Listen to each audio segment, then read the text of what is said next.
Special thanks to our promotional partners at the American Philatelic Society. The APS is the largest stamp collecting organization in the world, supporting collectors of any level worldwide. For more information about membership and APS services, visit stamps.org. I'm Charles Epting from H.R. Harmer in New York City. And I'm Michael Cortese, Noble Spirit in Pittsfield, New Hampshire. And this is Conversations with Philatelists. Now, Michael, we met through the Young Philatelic Leaders Fellowship. True. We spend a lot of time on this podcast talking about the Young Philatelic Leaders Fellowship. Also we had true. Alec Hyman on as our first guest. Yep. This episode is sort of the first of I would describe it a non-contiguous mini-series of episodes we're hoping to hold in the coming weeks and months, where we speak to other fellows who have graduated the program, and hopefully eventually we talk to somebody who's even mid-program. I think would be a lot of fun. Yeah. But we've got a number of these lined up with other graduates of the YPLF. And to kick things off, we are talking to Jessica Rodriguex, Jessica Nee Rodriguez, and Ryan Wellmaker. Yep. I say Nee Rodriguez because they are now married. They're the first marriage success story of the YPLF. I don't think Alex could have imagined that in his wildest dreams.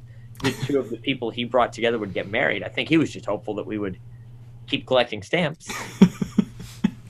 And here, the YPLF sparked a romance. So they're located in Southern Illinois. Ryan's family's in the real estate business, so that's what they're doing, in their real life in Southern Illinois. But in their philatelic life, which oftentimes seems detached from reality, for me at least, they are they're both graduates of the YPLF.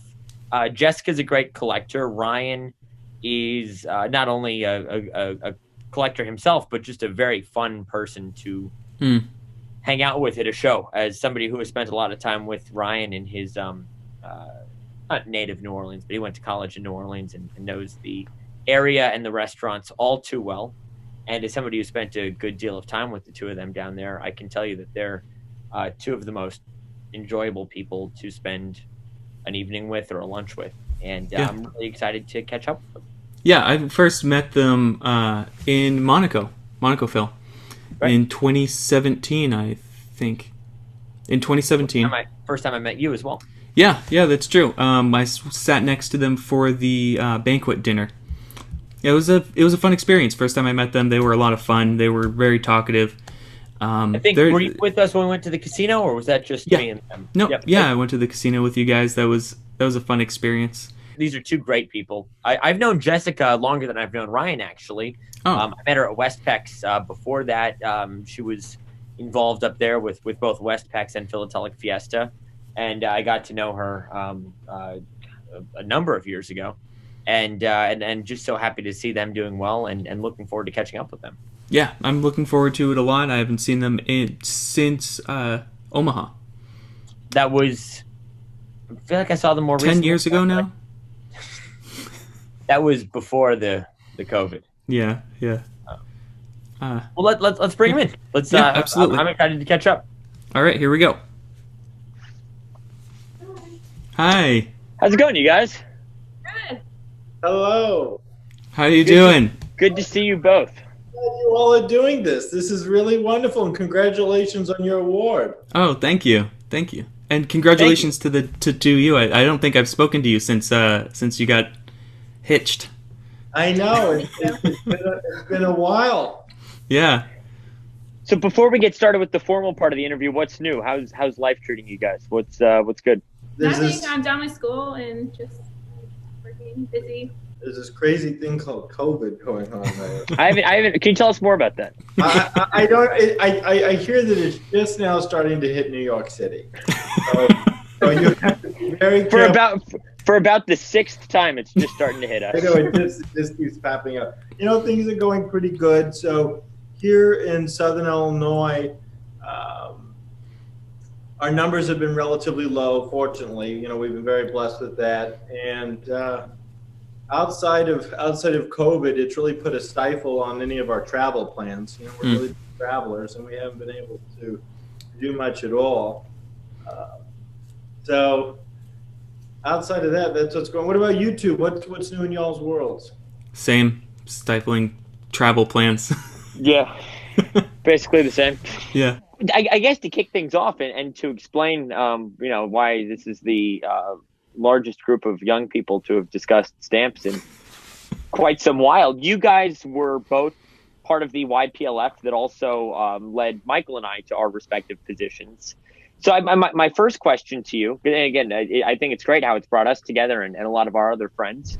Can you both explain how you became aware of the YPLF? Michael and I have both rambled about this quite a bit over the months, but what was your exposure to the APS and the YPLF? And then we'll get to, after hearing your individual stories, we'll get to how you guys met each other. Okay, you go first. All right. So many years ago, there was this wonderful woman in the hobby named Dr. Betty Nettles. And Dr. Betty Nettles lived in St. Louis. I live in Southern Illinois, and she was a member of the Webster Grove Stamp Club. My grandfather was also a member of the Webster Grove Stamp Club, Bob Metcalf. And we would go to the occasional auction or the occasional speech and listen. I eventually met Betty, and she was a really wonderful person. And she said, there's this guy you really have to meet. And I said, oh, okay, cool. She said his name's Alex, and he's really into stamps, and he's starting this new program for younger people. And I said, well, that's cool. I'd really like to meet him and learn about the experience. So I forget which stamp show it was specifically where I eventually met Alex. And but when I did, I really met Alex, because if any of you have met Alex, he's just this phenomenal guy. We still see him today. He lives in the St. Louis area with his wife and beautiful children. And I saw him on Saturday, actually. You saw him on Saturday? He was driving through Ohio, where I was spending the holiday, and he drove out of his way to stop by and wave hello from the driveway.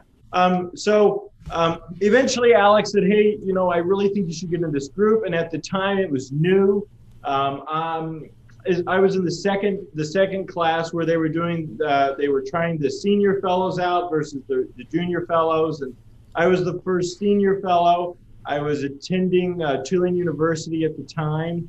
So I was the first fellow that was doing the college and the fellowship at the same time. It really worked fantastically well schedule-wise. It was a great way to get out of class. I would say a member, a fellow, of the American Philatelic Organization, the YPLF. And then they would say, really? I said, yes. And I need to postpone my exam next week. And it was amazing. Every time it worked. Sometimes I did not have stamp. It worked. No, just kidding. Maybe. And so essentially, though, that's my introduction to the YPLF. Gretchen Moody at the time was the director of education for the APS, and she did a really great job pioneering the program. And I have really fond memories of going to the stamp shows as a YPLF fellow, meeting everybody who's anybody in the hobby, and eventually. I came to meet a very wonderful person at one of these events. This person right here, and but that's my experience. I was I chose the author track. Is the track that I chose. So that's me. Good job. Okay, so how did I learn about the program? I kind of seen it in the AP and read a little bit online, but I didn't really feel comfortable looking more into it until I was at West Tech at the check-in booth, checking people in and looking through the program, and they had an ad in there. Kind of looked at it more closely for the first time, and coincidentally, that was the year that Todd English was there, and you were there too, Charles, and you guys knew about it.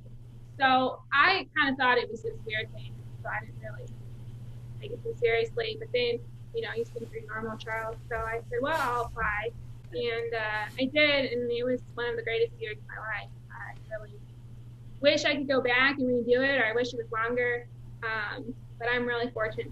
And from that Jessica, you obviously you had your hand in Bay Area philately already, and you've remained involved as well. So even though, yeah, I think we all wish we could go back and do another year of this, but you had enough going on initially in San Francisco and later on a national scale to at least carry over the experience of that year, moving forward, I think. Yeah, definitely. And that kind of helped, and it's helped me stay connected too after the fellowship. So from then, can you talk a little bit about when the two of you first met at your first show? Yeah, Jessica, take it away. Well, we met at the Richmond show in, I guess, like 2018 or maybe 2017. I think it was 2017. But I'm glad someone. 2017. Okay, yeah. So there, Ryan was there, and I was finishing my fellowship year, and so we were just like in the right place at the right time. It was really cool because the night we actually met, a bunch of us were out at dinner, spending time together. So there are two different stories about how we met. It's an apocryphal tale of philatelic lore. Constantly unraveling, really. So my grandfather, Bob Metcalf, will tell everybody in the world that he's the one that introduced me to Jessica. Or I actually met Jessica the day before, and then I remember that evening coming back to see my grandfather after I'd met Jessica at the show hotel. We were having drinks with all the collectors, especially the younger collectors of YPLF. Some of our mentors were there, and I saw Jessica, and I said, "Oh, this is Niles next to Jessica. I'll have a conversation with her." And she was under 70 and the only female in the hobby, so that that was under 70 and single, and that was a real plus. I mean, that was pretty fantastic. But so that's what I did. So you've got to have standards, Ryan. That's good that you. Hey, I tell you what, I was very lucky. But honestly, I was so impressed because she was exhibiting at this show, which exhibiting to me right now. I have nothing really to exhibit, and she had been exhibiting and building up a collection for years. Her Costa Rica exhibit. So that evening, I woke my grandfather up and I said, I met somebody at the show that's exhibiting here. Her name's Jessica. And he said, "Oh, okay." Well, then the following day, Bob somehow sees Jessica and says, "Ryan, there's somebody I want you to meet. Come here." And it was Jessica, and I acted, as if I didn't know this woman. And I said, "Hello, Jessica, very nice to meet you," and so that's where the thing with Bob, but I still want Bob to tell his story because he takes a lot of pride in that. He really does. But I was really amazed that there was somebody on a professional level involved with the YPLF exhibiting at the show, and that was really special to me, that somebody that shared in my hobby. I get told all the time, actually, by fellow people and our fellow stamp collectors, is, "Wow, you really lucked out, that you found somebody that enjoys your hobby," because usually we hear the opposite, right? That the partner is either saying, "Oh, you spend too much time on this," they're going on all these shows. Well, Jessica and I love going to stamp shows, so and we love collecting. So it was a really beautiful marriage, no pun intended. Jessica, can you talk a little bit about your Costa Rica collection? Because it has familial ties for you, which I think is a great story. Yeah. So in my fellowship year, we have the tracks, and I wanted to exhibit. I kind of knew that going in, and the way I got into Costa Rican collecting, I do have the familial ties. My dad was born in Costa Rica, and all of that, but I came to the exhibit subject as a default because I realized it would be very impactful to create a single frame U.S. exhibit in 1 year. So after I ruled that out, I kind of opened the Scott catalog and looked at Costa Rica, picked what I felt like I could do in a year, which I was wrong because it wasn't easy. I thought it would be really easy. So I've stuck with that collection. I collect the 1889 Soto series. That's my primary collection, from pre-production through demonetization. And I also collect pretty much anything early Costa Rica. I enjoy exhibiting. So it's fun and it's a challenge. Do you still have that same collection? Yeah, I have like 2 frames right now. I'm waiting. I need some more stuff. Okay. It really is it's quite an impressive collection. It really, in fact, recently we were at Evans Pex, which is a super small show here in the area, in Evansville, Indiana. It is in Indiana because it borders Illinois. Evansville, yeah, it's in Evansville, Indiana. And Jessica won first place at her exhibit. Now, it was a no competition, a non-competitive exhibit, but she won first place at the exhibit, got a beautiful ribbon. And I do not know, it was such a small show, mostly locals. I don't think they were realizing at the amount of work and quality that was involved with her exhibit. Ryan, regarding your own collecting interest, and I mean this in the best way possible, I feel like you are not nearly as focused as Jessica. Is that fair to say? That's 100% correct. You seem to me like a jack of all trades who just enjoys fine things no matter what they are. Master of all. I didn't want master. What catches your eye at a stamp show? What are you looking for? What's your what gets your heart racing other than Jessica? So initially I started out. My grandfather's really big into the U.S., early U.S. So I wanted to do something that was completely different from what he was collecting. And I thought, well, why not start where the first adhesive postage stamp began and start with Britain, and that's what I did. I did early UK and the Victorian era, and I started with penny blacks. And I remember going to the stamp shows. They say, "Aren't you going to start plating these things?" And I said, "No, I'm just collecting, solid, just good quality examples, all throughout the, So early Victorian era was where I started. Then I began transitioning into things that caught my eye. So, for example, I have an advertising cover collection of oyster covers, and we have a friend, Liz Heisey, who also does the same thing. So we really share in that. I also collect CSA, Confederate States of America. I find that really interesting because I went to school in New Orleans, Louisiana, and so I have a few New Orleans provisionals as well. It seems like every time I buy something New Orleanian related, it always has Hubert Skinner on it. So it's wonderful because I was actually able to meet Hubert Skinner, which was fantastic.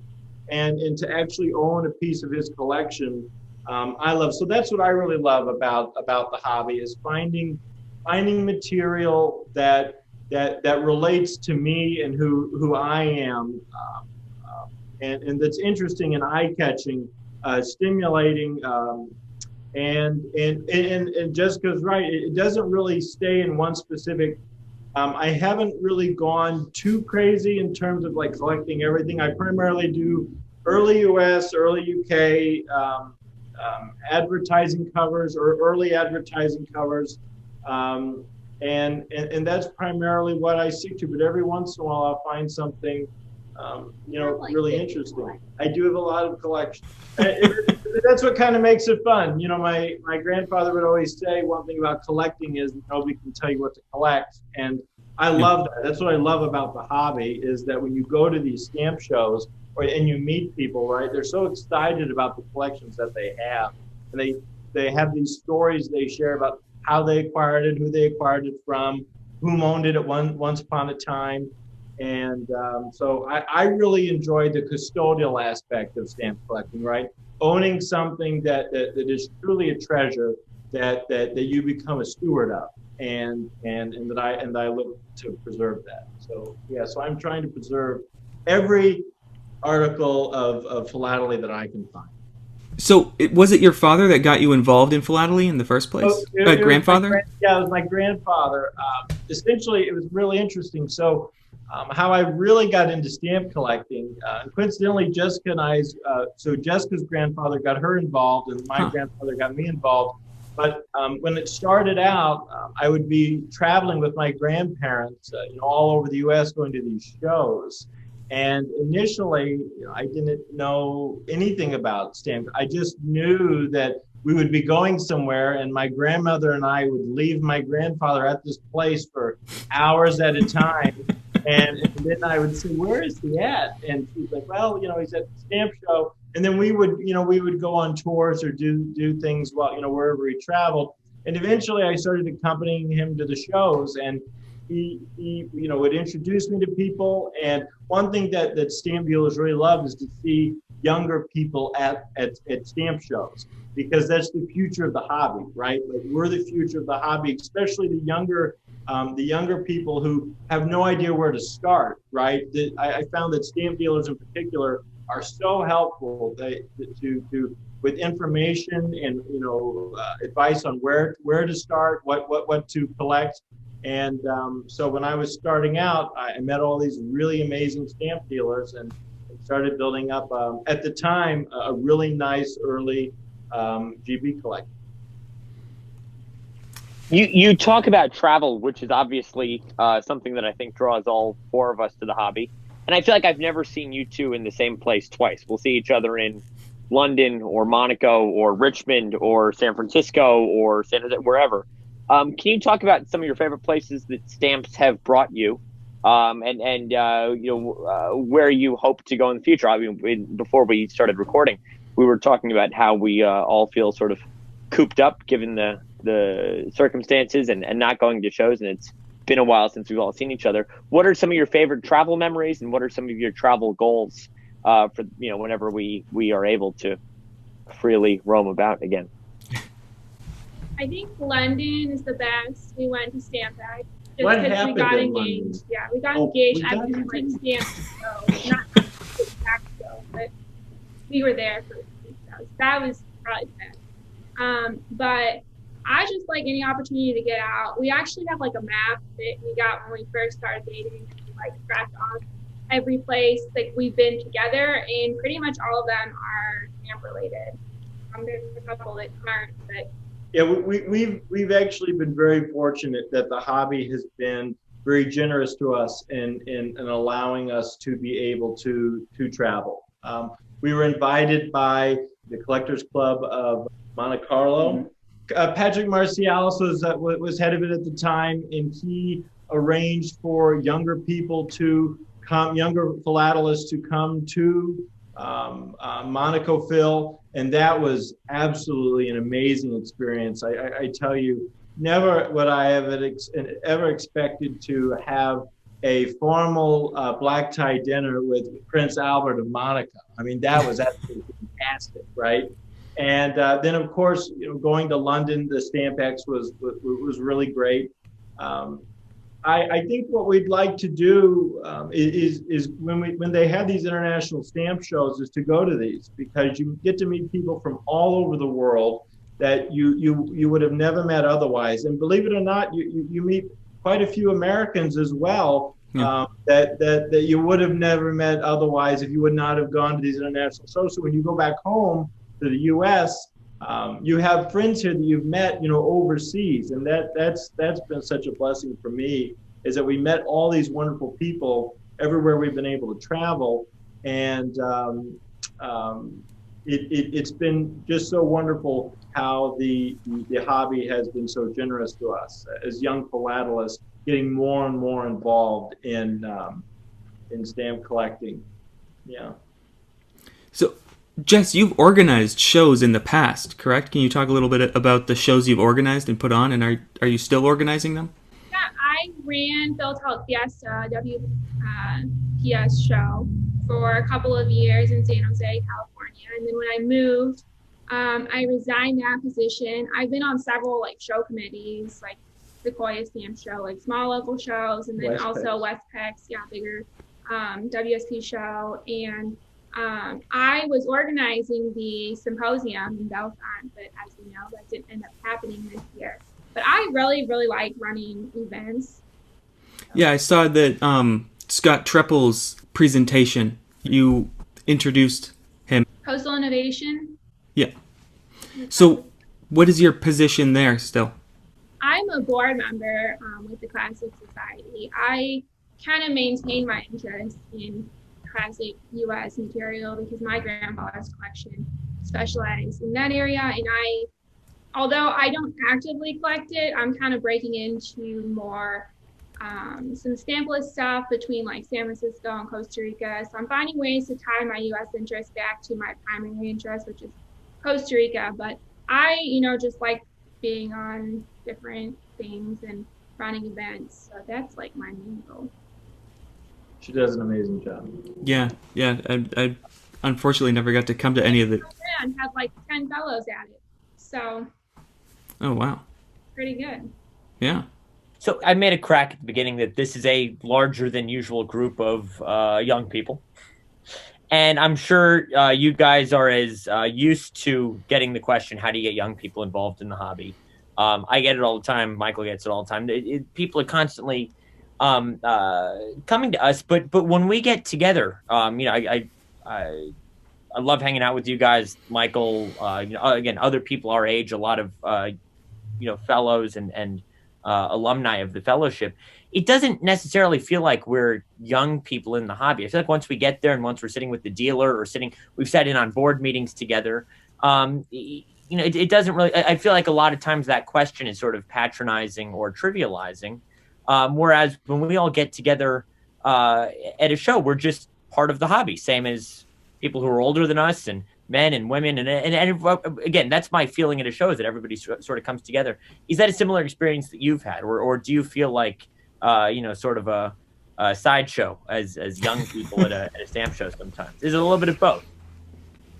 I think it can be a little bit of both. It just depends. Like initially, I felt kind of weird at the stamp show. When I first started collecting on the local level, and in a lot of cases, the only girl. So it was kind of weird. But then after a while, they just know who you are, and it's not weird for you, and it's not weird for them. And so I think really the big thing is just exposure, and both sides, and have an open mind. Yeah, I tell you, when we go to board meetings, philatelic board meetings, the age really goes out the window. I would say that it's more of a mixture of perspectives, right? We bring a different perspective than other people sitting on certain boards would, and that may be related to age, and new technologies come out. So when you talk about ways to get more younger people involved, I think exactly what we're doing right now, right? It's us, the collective, our generation has, especially you two, really, we have to thank to have this virtual interaction, and I think that's what's going to push more younger people into the hobby, or things like this. And then when they start having more digital board meetings, it'll be very similar, right? We'll be, dare I say, another face on the screen, and the information we bring forward to the table will be, just as welcomed as if we were sitting in person together. So, yeah, I think that doing this digitally and this web series is fantastic. I really want to see more of this happen. Thanks. Yeah, I think the exposure thing is a great point, because I certainly felt in my first couple shows that I don't know if it was all in my head, but I felt like people were saying, "Who's this kid? Is he just here for one show, 2 shows? Did someone bring him and he doesn't even want to be here?" But once you start going, and I think it gets normalized really quick, and the novelty wears off, which is what I would love. I would love to not, for us to not be looked at as young people in the hobby, but just be looked at as collectors. But at the same time, once we stop getting asked how we bring young people into the hobby, then we really know we're not young anymore. That's true. So. That's true. That's when we have the midlife crisis. Right. Yeah. Why is no one asking me that anymore? And then we start asking other people, and it's that'll be tough in its own way. But exposure is a great point. That's something that I think a lot of people don't initially think about, because they go to that first show and it may be difficult. They might not have had the same experience that yourself, Ryan, had when dealers are inviting and helpful, and it'll be difficult, and then the second one it's a little less difficult, and the one after that it's less difficult, and then it's just pretty casual from there on. I love it, when you walk into a stamp show and everybody's just shouting your name. Everybody's saying, you walk down the aisles like, hey, I'll be back and see you soon. Like, hey, I love that camaraderie, right? And I think that's fantastic. I think like the YPLF program has been really helpful in kind of normalizing younger people at stamp shows, especially the summer show where you have the incoming class and the outgoing class, and then also previous classes really make an effort to come out. Then you have like 10, 12, 15 people that are younger at the stamp show. Having a table there, a booth at the show really establishes the legitimacy of the organization, right? And that we are really committed to growing the hobby because we're there. We have younger people behind the counters interacting with everyone there. So, getting back to that exposure that we touched on earlier, I agree. Yeah, it helped out, especially in the first Milwaukee show I went to. They had the dealer booth, and you're selling dollar covers to people walking by, and it really, for myself, who'd only ever been behind a screen on the internet, it was a lot of exposure in how to sell to people face to face, and it's it's an in-person hobby, and that connection to people is incredibly important. My last question for you guys, Jessica, you mentioned that you would love to get your hands on another show once shows are a thing again. And unfortunately, that symposium was looking like a really fun event, and I'm sure there will be more opportunities like that. But for each of you individually, what is your, I don't want to say your end goal or your biggest goal in the hobby, because I hope that we all have a long and prosperous future in philately, but what is your mission? What is next on your sort of to-do list? Is it to organize a show? What do you have your sights set on? Well, I think in terms of like volunteering and giving back, I really like running events, so I would like to run another show. Ideally, I want to run another WSP show. I really like all of the different facets that go into that: the judging, the exhibits, dealers. I feel like I'm good at it. It's easy for me to organize with technology and things like that. So I'd like another one of those to run. And then as far as my collection, I want to keep expanding my exhibit. I want to get up to the point where I do have a print. And I'd like to win the COC. In time, I will. A lot more work and research, but it's not something that really holds me back. I'm motivated. Yeah. And you, sir? I tell you, the hobby has shown me the generosity of people. We would not have been able to create the YPLF organization. We would not have been able to go to Monaco Phil. We would not have been invited by the Royal Philatelic Society of London to StampX if it weren't for the generosity of a few people that could make this happen. So my goal is to give back to the hobby the same way that people have given back to Jessica and I. And as time progresses, I hope to do that more and more.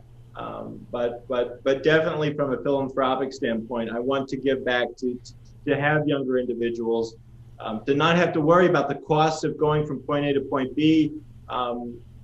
Because once they get there, something really magical can happen, as we've all experienced. Remove those barriers, and then of course, I'm going to continue buying whatever sparkles and fancies my eye, and but I really go back to the generosity of the people that have made this happen. Because if it weren't for a select few, I would not have met. The likelihood of me meeting Jessica would be relatively, small, if not at all. And to have that experience of going to stamp shows and making lifelong connections with people such as yourselves, that's such a beautiful thing that I definitely want to see. We definitely want to see going forward. Yeah, those both sound like amazing answers. Did I get an A? Yeah, you both win. Both of those answers fit your personalities perfectly, which is what I love. Those are the exact answers I would hope from each of you. I'm glad there wasn't an essay for it. Thank you both so much for taking the time out to speak to us. I wish you the best. Yeah, no, of course. You guys. It was a lot of fun. I miss seeing you guys. Like it's been a tough year for that alone. Just not seeing all the familiar faces that. Really weird. Yeah, this was really fantastic. Again, congratulations you both on winning your recent award. Oh, thank you. Looking forward to seeing more of your web series as they progress. So we wish you the best of luck going forward. Thank you, and we'll hopefully see you guys as soon as humanly possible. Yeah, hopefully sooner rather than later.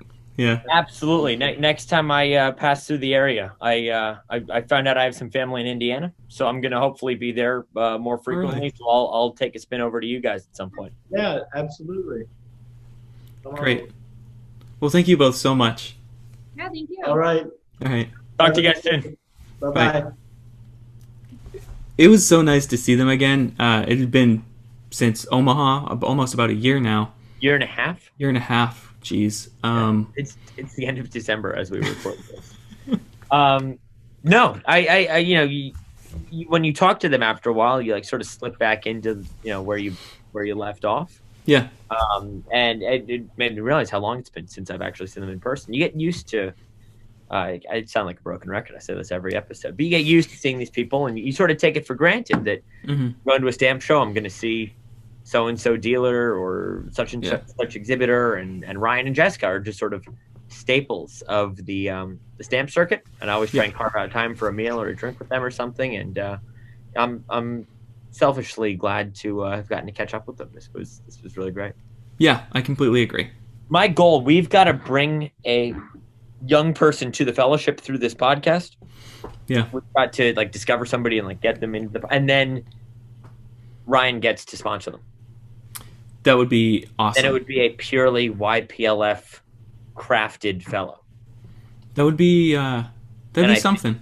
I think Alex would be quite proud of us. Yeah, the first completely YPLF sponsored YPLF fellow. Yes, exactly. From the first, because Ryan was in, what did he say, the second year? Second class. And then you came after Ryan, and then I came after you, and Jessica came after me. And I think it would be fun if the four of us sort of collaborated on a fellow. We'll find someone. Our own little project to mold it to a stamp collection. Maybe one of the younger, maybe one of the youth students from the Spellman Museum. Who Noble Spirit is partnering with. Yes. I just got an email. Oh, did you really? Yesterday. Yeah. Do you want to mention that really quick? That sounds exciting. Yeah, we can. So we have the opportunity of sponsoring them for the next year on all their events. They're going to be doing a lot of youth events, but then also banquet dinners as well, and symposiums and a lot of. I think symposia is the term. Symposii. I was excited when I saw that email though. That seems like a good, a natural move for Noble Spirit. Yeah, we're so close to them, and Joe Mullen's a great friend, and so is Mark Butterline, and they're fantastic people. We were excited when presented with the opportunity. We completely snatched it up, and yeah, we're excited to work. As the year goes on, let's talk more about that. I want to hear more as you guys have more concrete plans and stuff. Let's bring that up.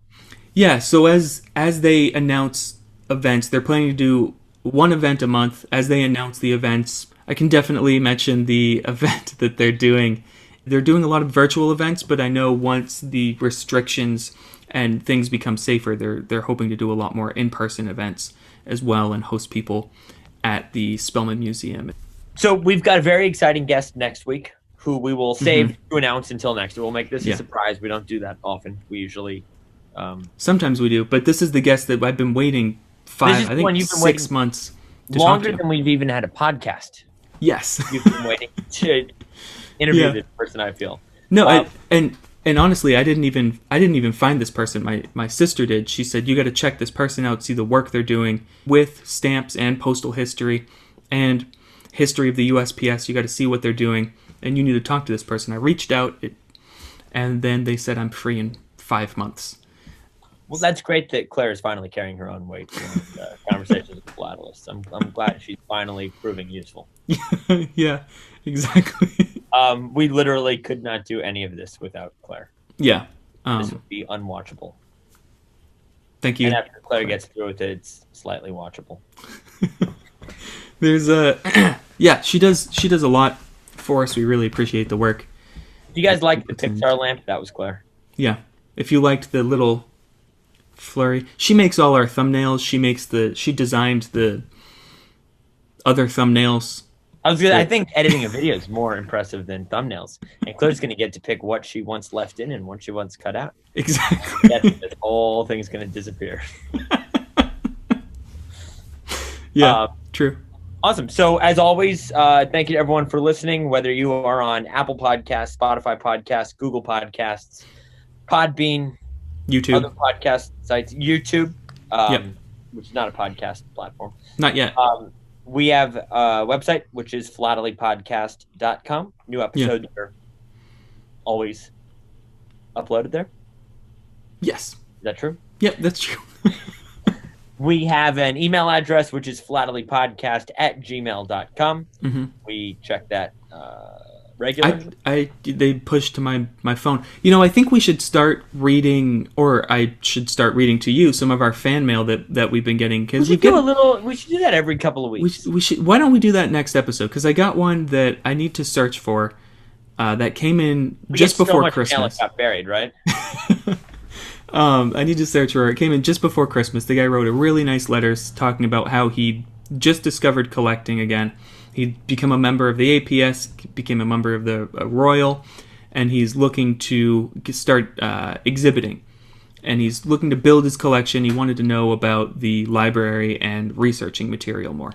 So but then credited the podcast here to aiding him find some of these utilities that he was now using to collect stamps. So I feel like we should do a little ego trip segment every week.